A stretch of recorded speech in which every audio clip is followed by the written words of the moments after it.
a lot of fans will be asking this from now till the end of this ABL tournament na Ray Parks, Blackwater has his rights. So ano ba ang status ni Ray as of today, Coach Bong? Well, as of now, kami pa rin naman ang may hawak ng rights. No? Actually, nag-announce si Commissioner na he has to finish his ABL stint muna. And after that, siguro by the second conference or middle of the second conference, dito na siya sa amin maglalaro.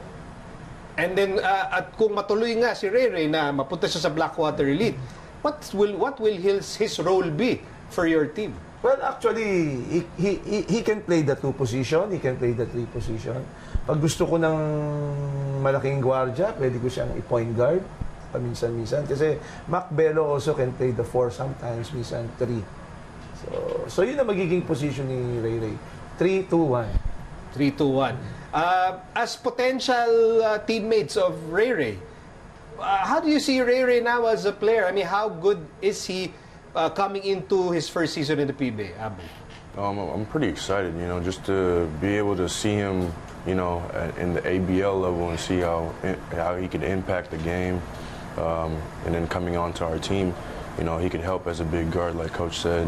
And I'm looking forward to him, coming to practice. Ikaw, Roy, didn't you have scoring duels against Ray before? Oh, how excited are you na baka magkasama kayo sa backcourt? Sobrang excited na. Ray, kung nakikinig ka ngayon, pare, tapusin mo na yung ABL, kailangan ka namin dito. Ayan na, ha? Ayan na, sinasabi rin ni Ray. Super Sumang, Ray, halika na, Ray, let's go! let's go, Ray! Let's go!